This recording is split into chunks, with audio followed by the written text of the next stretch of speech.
Les protecteurs du Nil. Une aventure égyptienne enchanteresse de bravoure et d'unité. Une aventure racontée par Ludibooks.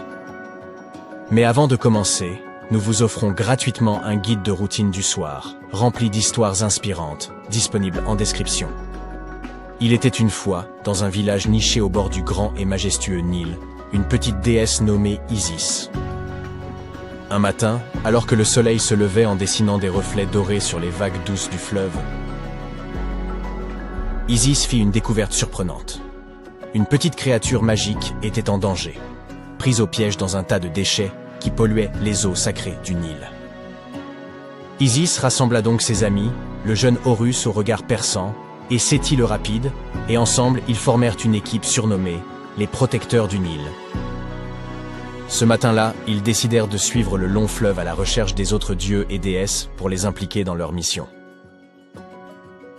Le premier arrêt fut le jardin luxuriant d'Osiris, où les plantes chuchotaient des mots doux et les fleurs s'ouvraient pour révéler des histoires cachées.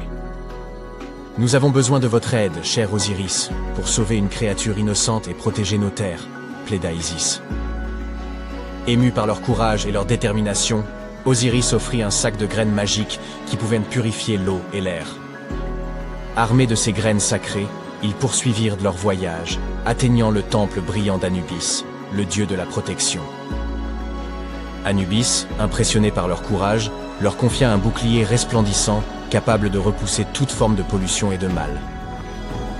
Ils rencontrèrent ensuite Hathor, la déesse de l'amour et de la musique, qui leur offrit une mélodie enchanteresse qui apportait l'harmonie et l'équilibre où qu'elle résonne.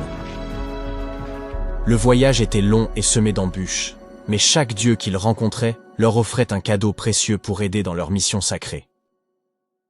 Enfin, le groupe d'enfants courageux revint sur les rives du Nil, là où la petite créature était en détresse. Avec des cœurs vaillants et un esprit d'équipe inébranlable, ils formèrent un cercle et utilisèrent chacun de leurs dons.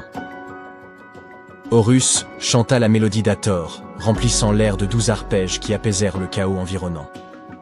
Séti, avec une force incroyable, brandit le bouclier d'Anubis, créant une barrière impénétrable qui repoussa les déchets et les impuretés. Isis sema alors les graines magiques dans le Nil, qui se mirent à briller d'une lumière purificatrice, nettoyant l'eau et rendant sa splendeur au fleuve.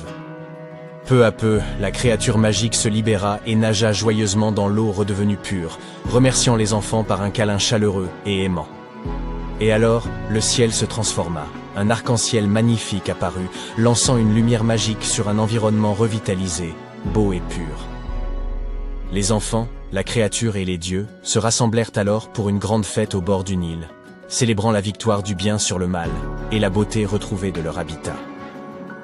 Mais les jeunes protecteurs savaient que leur mission ne s'arrêtait pas là. Ils commencèrent à planter les graines le long du fleuve, marquant le début d'un nouveau voyage de soins et de respect pour la nature.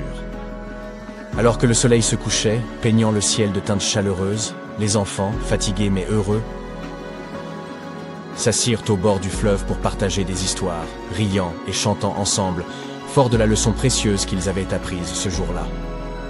Sous un ciel étoilé et une lune lumineuse, symbole d'espoir et de rêves magiques, les enfants s'endormirent, portés par la certitude que, unis, ils pouvaient faire une différence et créer un monde meilleur. Les Protecteurs du Nil, une aventure égyptienne enchanteresse de bravoure et d'unité, une aventure racontée par Ludibooks. Merci de nous avoir regardés. Pensez à prendre gratuitement votre guide de routine du soir, rempli d'histoires inspirantes disponible en description. Envie de continuer l'aventure? Rendez-vous sur ludibooks.com pour découvrir nos produits personnalisés pour les enfants.